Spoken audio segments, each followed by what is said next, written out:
Today in Colorado and in 40 other cities across the country, people are coming together to say that now is the time to demand a different healthcare system. And in Colorado and in communities all across the country, we will be asking representatives in Congress one question: which side are you on? Do you stand on the side of quality, affordable healthcare for all, or on the side of the insurance industry that's making a killing? I've actually had the privilege of working for Denver Health and Hospitals for over 20 years.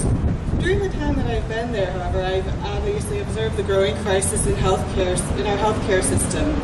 I've seen my patient population change from primarily those affected by poverty, homelessness, and unemployment to many people with full-time jobs who cannot afford health insurance. Colorado residents deserve healthcare that they can count on for a lifetime.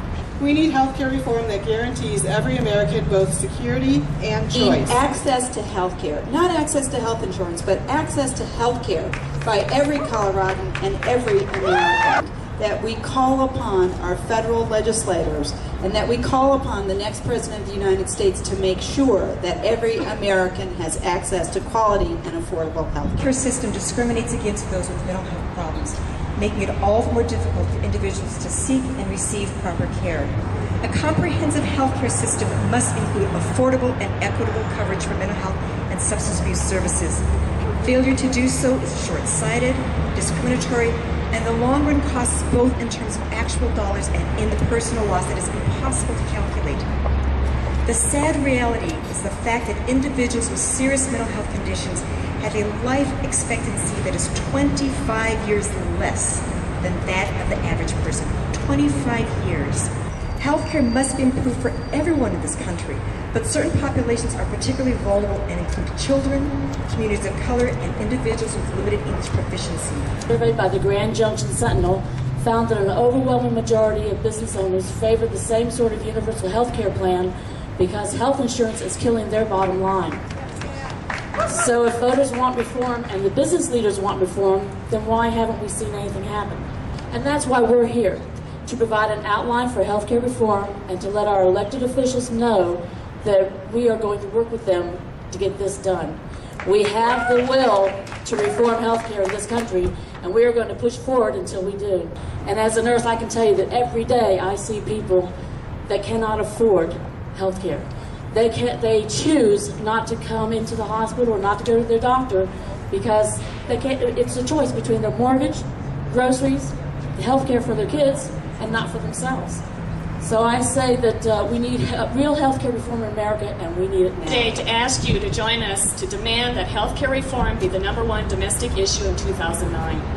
As a single mother, I had to make several difficult decisions, like many working families.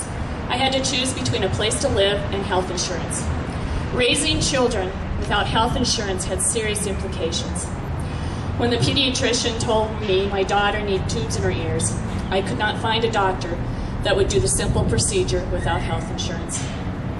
As a result, in a 3-year period of time, my daughter had 13 separate ear infections. She became immune to the antibiotics and she lost her hearing in her left ear and had significant hearing loss in her right ear. Fortunately, in her adult life, she has been blessed with an employer who provides health insurance for their employees. As a result, she is able to make her monthly doctor appointments and is able to afford the expensive medication that keeps her off the operating table. If she is to lose her job like so many Americans have, she would not be able to find an insurance company that she could afford because of her pre-existing conditions. Without her medication and doctor visits, she could possibly get a life-threatening infection that could be fatal. As people of faith and values, we must demand equal opportunity, resources, and care for all humans.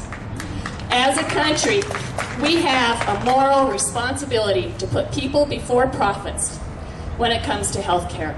We need to enforce the rules to make insurers offer quality coverage at an affordable cost and prohibit them from denying coverage for pre-existing conditions.